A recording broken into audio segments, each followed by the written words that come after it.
Hai semua, welcome back to the channel. Gimana keadaan teman-teman hari ini? Semoga semuanya dalam keadaan baik-baik aja ya. Kali ini kita akan membahas apresiasi puisi dan termasuk juga hakikat apresiasi dan apa yang dimaksud dengan puisi. Sebelumnya, jangan lupa like, comment, share, dan subscribe. Dan jangan lupa juga untuk mendukung konten ini agar dapat berkembang dan bermanfaat bagi teman-teman dan bermanfaat bagi saya pribadi. Seperti yang kita ketahui, bahwa sastra itu merupakan hal yang tidak dapat terpisahkan dari kehidupan manusia sebagai makhluk berbudaya. Nah, sastra ini menjadi hal yang urgen karena di dalamnya banyak mengandung dimensi, antara dimensi keindahan, moralitas, etis, dan sejumlah pengetahuan tentang kehidupan yang menyebabkan sastra bersifat evokatif dan sugestif. Karya sastra secara umum bisa dibedakan menjadi tiga, ada puisi, prosa, dan drama.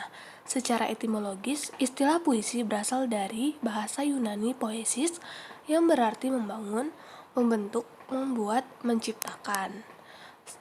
Sedangkan kata poet dalam tradisi Yunani kuno berarti orang yang mencipta melalui imajinasinya. Karya sastra pada dasarnya merupakan ungkapan penulis terhadap keadaan dan pengalaman hidup yang menggunakan media bahasa sebagai perantara atau pengungkapan ekspresi. Karya sastra yang perkembangannya sangat pesat yaitu puisi. Bahkan sebelum Indonesia merdeka, masyarakat Indonesia sebenarnya telah bersastra, yaitu dengan mantra, doa-doa untuk dewa atau nenek moyang. Nah, hal ini menunjukkan bahwa peran puisi dalam kehidupan merupakan sesuatu yang dominan dalam menunjukkan jati diri hidup. Nah, teman-teman, jika melihat hakikat dari puisi, yaitu salah satu bentuk karya sastra yang diungkapkan dengan menggunakan bahasa yang padat, mendobrak, dan penuh dengan makna. Puisi dibentuk oleh kata-kata yang benar-benar terpilih, terseleksi, dan melalui proses yang ketat. Puisi juga merupakan hasil ungkapan perasaan penyair yang dituangkan melalui kata-kata atau bahasa yang sengaja dipilih penyair untuk mewakili perasaannya. Dalam pengertian ini, maka makna dalam puisi menyatakan sesuatu secara tak langsung, yaitu mengatakan sesuatu hal dengan arti yang lain atau makna di balik susunan kata-kata dan tipografinya. Sebagai salah satu jenis sastra, puisi itu merupakan pernyataan sastra yang paling utama. Segala unsur sastra mengental dalam puisi. Puisi juga mengandung karya estetis yang bermakna, mengekspresikan pemikiran yang membangkitkan perasaan, merangsang panca indera dalam susunan yang berirama. Kita lanjut mengenai hakikat apresiasi. Secara leksikal, istilah apresiasi itu berasal dari kata benda, appreciation, yang berarti pemahaman dan pengenalan yang tepat, pertimbangan, penilaian, dan pernyataan yang memberikan penilaian. Kamus Oxford Learner memberi makna memahami dan menikmati atau memahami secara keseluruhan. Pengertian lain juga menyebutkan bahwa apresiasi itu dapat berupa pengenalan, pemahaman, dan penghargaan terhadap karya seni. Dan pengertian ini ditafsirkan dari bahasa lain, appreciatio, yang memiliki arti mengindahkan dan menghargai. Teman-teman, apresiasi sebagai suatu proses itu melibatkan 3 unsur inti, yakni aspek kognitif, aspek emotif, dan aspek evaluatif. Aspek kognitif berkaitan dengan keterlibatan intelek pembaca dalam memahami unsur-unsur kesastraan yang bersifat objektif. Aspek emotif berkaitan dengan keterlibatan unsur emosi pembaca dalam upaya menghayati unsur-unsur keindahan dalam teks sastra yang dibaca. Sedangkan aspek evaluatif itu berhubungan dengan kegiatan memberikan penilaian terhadap baik buruk, indah tidak indah, sesuai tidak sesuai, serta sejumlah ragam penilaian yang lain yang tidak harus hadir dalam sebuah karya kritik, tetapi secara personal cukup dimiliki oleh pembaca. Menurut Waluyo, tahun 2002 halaman 45, apresiasi dalam suatu karya itu mempunyai tingkatan. Dan ia membagikan tingkatan apresiasi meliputi tingkat menggemari, tingkat menikmati, tingkat mereaksi, dan tingkat produktif. Pada tingkat menggemari, keterlibatan pembaca itu batinnya belum kuat. Nah, pada tingkat menikmati, keterlibatan batin pembaca terhadap karya sastra sudah semakin mendalam.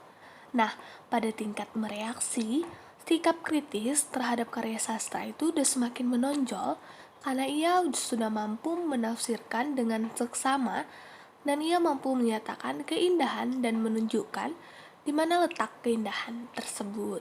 Nah, yang terakhir pada tingkat produktif, apresiator puisi atau orang yang mengapresiasi puisi sudah mampu menghasilkan, mengkritik, menghasilkan, mendeklamasikan, atau membuat resensi terhadap puisi secara tertulis. Nah, selanjutnya ada tingkatan apresiasi.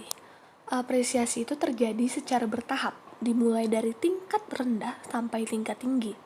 Pada tingkat permulaan atau rendah, masih terlibat perasaan pribadi, sedang pada perkembangan yang lebih tinggi, kemampuan intelektual mengatasi keterlibatan emosional itu. Nah, oleh karena itu, apresiasi seseorang itu dapat dikembangkan ke arah yang lebih tinggi. Tingkatan apresiasi merupakan tahap-tahap apresiator dalam memahami puisi dari mulai tingkat yang paling mudah, yaitu mengenal puisi, hingga mengkritisi puisi. Mengapresiasi puisi hampir sama dengan mengapresiasi film.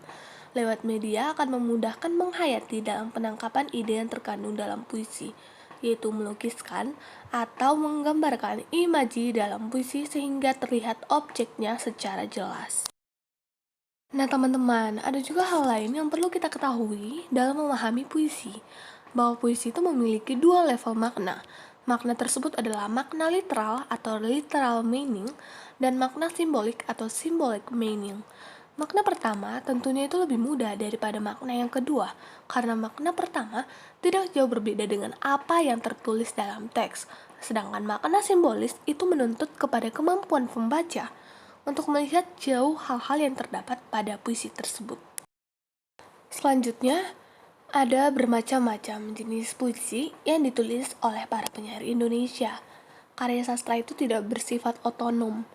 Dalam memahami karya sastra, kita mengacu pada beberapa hal yang erat hubungannya dengan puisi tersebut. H. Hudson menyatakan adanya puisi subjektif dan puisi objektif. Glenn Brooks menyebut adanya puisi naratif dan puisi deskriptif. David Daisy menyebut adanya puisi fisik, platonik, dan metafisik. Kennedy menyebut adanya puisi konkret dan balada. Dalam kumpulan puisi genre, kita mengenal judul-judul seperti balada, romansa, stanza, serenada, dan sebagainya. Ada juga parabel atau alegori. Sedangkan istilah ode, himne, puisi kamar, dan puisi auditorium juga sering kita jumpai. Dalam mengapresiasi puisi, ada dua pendekatan yang digunakan. Yang pertama ada pendekatan ekspresif, di mana merupakan pendekatan yang menitik beratkan pada pengekspresian luapan perasaan pengarang yang dituangkan dalam karya sastra. Pendekatan ekspresif disebut juga pendekatan emotif. Pendekatan ini sangat tepat digunakan dalam pengapresiasian sastra secara reseptif, dikarenakan pendekatan tersebut memiliki tujuan yang hampir sama, yaitu menitik beratkan pada penikmatan, pemahaman, serta pengkajian karya sastra. Selanjutnya, pendekatan parafratis. Pendekatan parafratis merupakan strategi pemahaman kandungan makna dalam suatu cipta karya sastra dengan jalan mengungkapkan kembali gagasan yang disampaikan pengarang dengan menggunakan kata-kata dan kalimat yang digunakan pengarangnya. Tujuan akhir dari penggunaan pendekatan parafratis adalah untuk menyederhanakan pemakaian kata atau kalimat seorang pengarang sehingga pembaca lebih mudah memahami kandungan makna yang terdapat dalam suatu cipta sastra. Nah, semoga teman-teman dapat memahami apa itu apresiasi puisi.